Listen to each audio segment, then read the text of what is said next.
Alright, so this is the Psyker. This one is really cool. I think it's really fun. It's not easy to play. I'm not even sure how good it is necessarily, but it's glass cannony. It's quote mage. It's a Psyker Psykinetic, which is it's telekinetic, and it does an amazing job of being a telekinetic character. So first off, in terms of your gear, it can take everybody gets a melee weapon and a ranged weapon and their grenade and special abilities and stuff. But it has interesting melee weapons. So as an example, here's a dueling sword, which is like it's kind of like a rapier. I don't know what that is. Dueling sword. But it has this super fast kind of like, it feels like it's a rapier. Like, and it doesn't do much damage at all. But it's just, I don't know, I've seen people use it. It's an interesting weapon. You know, see it's got its moveset. I don't like the movesets for this class for the melee weapons. They're not great. Assassin, fast attacks, targeting one enemy, efficient on weak spots. So it doesn't do much damage, but it has really good weak spot damage. If you come down here, I think finesse, yeah, it times 2 damage to weak spots, and that's only at 50% finesse. If I got this up to 80 is the highest I've seen, but you get this up to 80, I don't know, like 2.5 damage or something. Either way, it's a very precise weapon. Oops, this is the other one. Okay, well, this is my force weapon. I think the force weapons are really cool. Their special attack action is warp charge. It's a lot like the power weapon. You just click the button and it charges it up for the next attack. But if you see in the middle of the screen, it causes warp charge 24%, 47, 71. I can keep going, and then once you go over 100, if you do another ability, you do Perils of the Warp, and it kills you. You explode. I didn't die here because this is the training ground, but that would have been a down. You can't do that. Your screen gets more and more crazy, and then you die. It's funny that when you die, you actually do an explosion that does not hurt your teammates, but it does hurt the enemies. So it's like, it's forgiving. It's funny that it does that, I think. In the tabletop, you hurt your teammates. Like, you just explode sometimes. But yeah, I mean, they get different melee weapons. They're not all force weapons. It's like, here's an axe.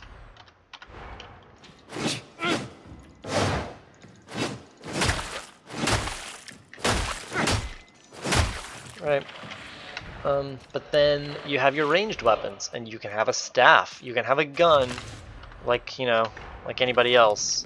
But nobody else can have a staff. You have exclusive access to these staves.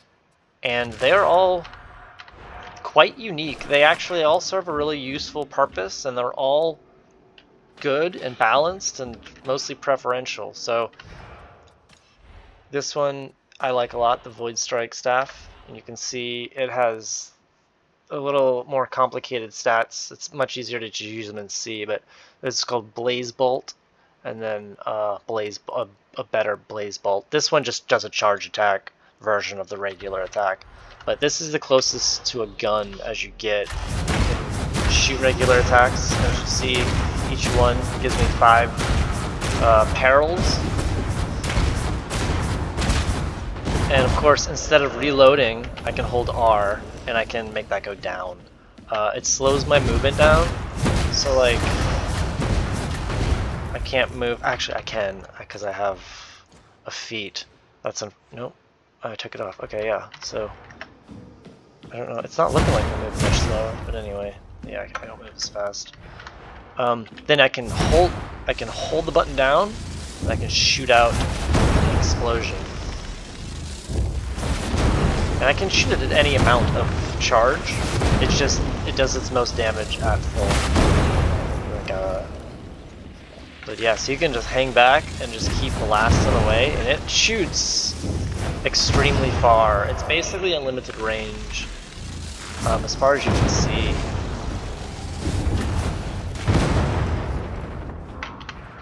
But again, that's like the least interesting one, I guess you would say. It's pretty basic.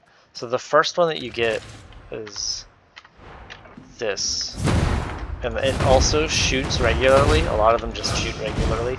Then its special attack is this explosion.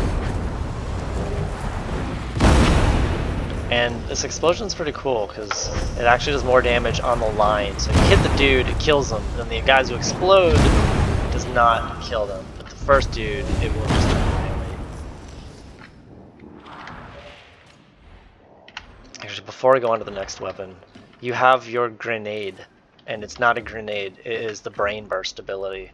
And it's really interesting. This is what it looks like. You just target an enemy, charge it up, and blow their head off. The thing is though, it does so much damage and it charges your shit a lot. It brings you up to 45%. So I can use it twice. Then if I try to do it a third time, it doesn't kill me, it brings me to 100. So I guess I can use it 3 times in a row and then I kill myself.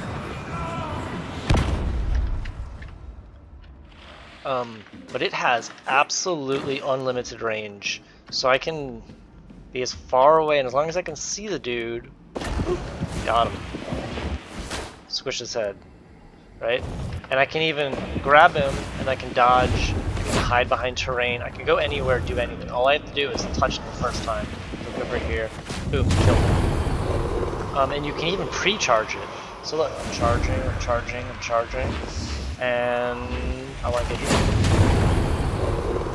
Right? So I can sit back here, I can charge my thing, pop out, you. Oh, that actually didn't work.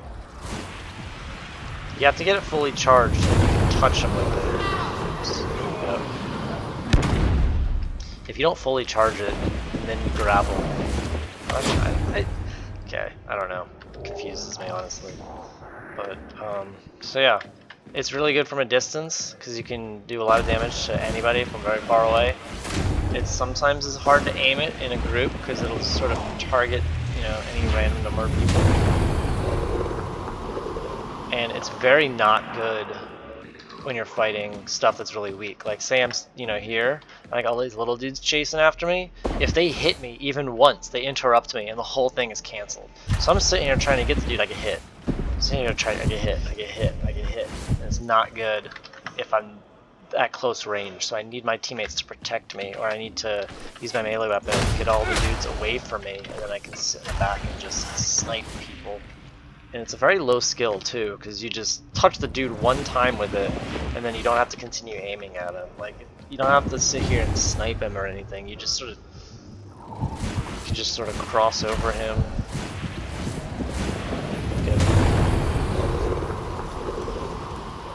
So yeah, and this is what effectively is your grenade. So you don't have a grenade on this character.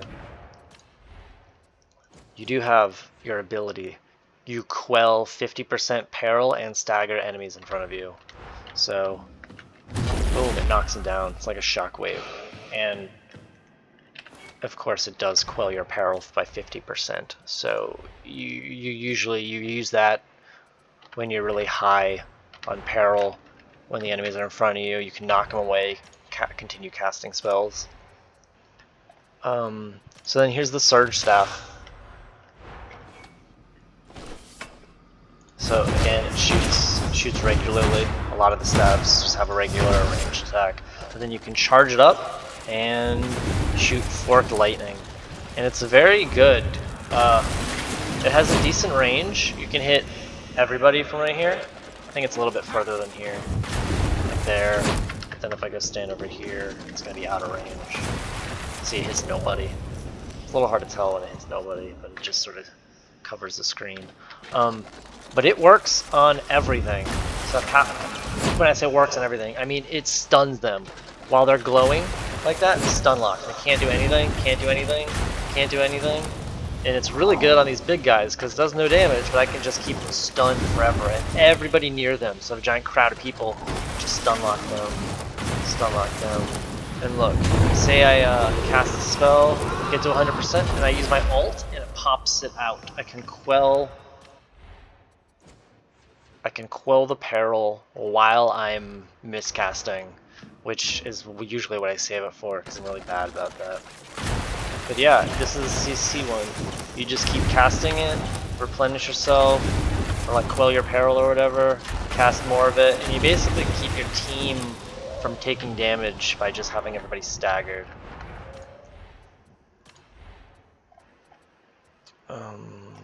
There's a couple more. I think this is it. This is the last one. But yeah, the Purr gets us Force Staff, which is going to be a flamethrower. It does not shoot a blast. Instead, it does a little burst of warp fire. And then, of course, you can charge it up and then shoot a ton of fire. This is your horde clearer. It does a lot of damage to hordes.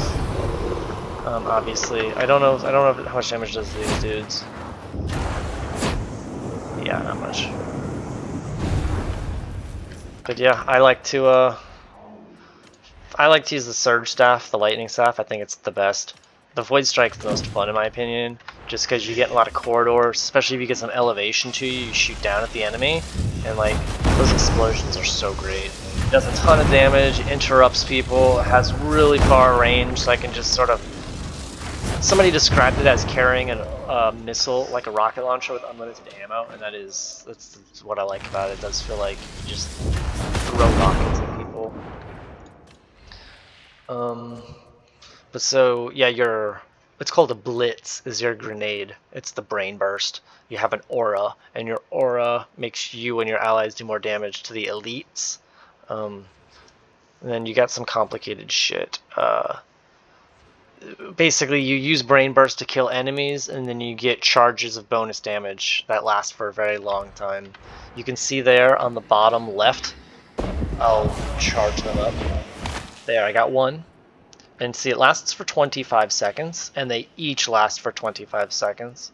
So, once you get them up to 4, then you just like you have up to 50 seconds to get the next one, because it'll be at 4 stacks, and after 25 seconds it'll drop down to 3 stacks, and then while it's at 3 stacks, at any point if you get another one, it'll pop back up to a full 4. So you effectively, once you get to max, you have roughly a minute. You gotta cast one every minute, and it keeps it up. So you'll see it's gonna go down below 4. So now it's at 3. It's got 25 seconds of 3. And at any point while it's still at 3, if I use a Brain Burst, even if I don't kill the dude, it pops back up to a full 4. So yeah, it's just, where is that? It becomes 16% damage, which is, you know, just nice to consistently have. There's this perk where I or an ally kills an enemy, there's a chance for me to gain a warp charge. So effectively every 25 kills I get another warp charge. So this on its own keeps them up entirely. So I don't ever have to use the Brain Burst, but it's still super useful at times. Particularly the fucking snipers, because the snipers will show up halfway across the map, and if you're playing a melee character, you're gonna die trying to get to the fucking sniper. But this dude can just sit here, and you know, you're way up there in the corner, pop, just grab you. But yeah, anywhere you can see the sniper, just grab him, kill him. Boop. So yeah, that's really it in terms of the characters. I could show you the Ogryn too, but I don't really care. The Ogryn is cool, it's different and unique. It's like a quote-unquote heavy. It's much bigger. All of its weapons are unique, and they're huge, massive weapons. Like, it's got a shotgun that can hit like 10 people at once with the spread and just toss them all on the ground. It's very cool. But they all do really play very differently. Like, the Psyker doesn't use any ammo if it doesn't want to. You know, you can have unlimited quote-unquote grenades, unlimited ranged attacks with your staff, and then everybody has unlimited melee. But you can, all of my weapons now cause me to gain peril you know, pop out my sword, give it a little bonus damage, give it some more bonus damage, quell myself, pop out the staff, do some damage, like, and it's just constantly generating warp charge and constantly having to find a place to hide and quell, and it does a lot of damage, and it can damage people from any distance, but it's very, very squishy, and it has a certain flow to it where, you know, it bursts and then it rests and it bursts and then it rests, and it's not like the other characters that can just simply reload a clip. Like, they do need a moment to breathe. But yeah, so the ranged character is a very basic shooter with useful abilities, and it's very good at shooting. The melee character, they all melee and they all shoot, but the shooting character, okay, well, I don't know, they play very differently in terms of how they interact with the ammo, how they interact with the different enemies, armors and sizes and toughnesses, and the different ranges that they fight in. They all have different strengths and weaknesses, and they all work together really interestingly, and they really do give you a different feel, like a different way of experiencing the game. Like, a lot of games have, you know, melee and they have magic, and the magic is really just, you know, a different version of shooting, like in Destiny, where the warlock class just has a shadow grenade, but it's still a grenade, and it has, you know, its ult, but its ult basically just a missile launcher, you know. Or I don't know, the fire guy in Destiny was maybe a little interesting in that it could hover and be on fire, but for the most part, magic characters often feel like they're just magically doing melee or magically doing shooting, but this thing just feels different with the way the grenade doesn't work like a shooting weapon. You just sort of touch the enemy. You don't have to, like, really aim at them. The way that, I don't know, like it can do bonus damage to strong people by casting spells onto its weapon, which that's not really unique, but all of the things combined to make the Psyker really feel like you're not just playing a character with psychic psychic versions of guns, psychic versions of weapons, but actually playing like a character that has psychic powers. And I don't know. The force weapon is very similar to a power weapon. It really feels basically the same, except for that it charges your warp charge.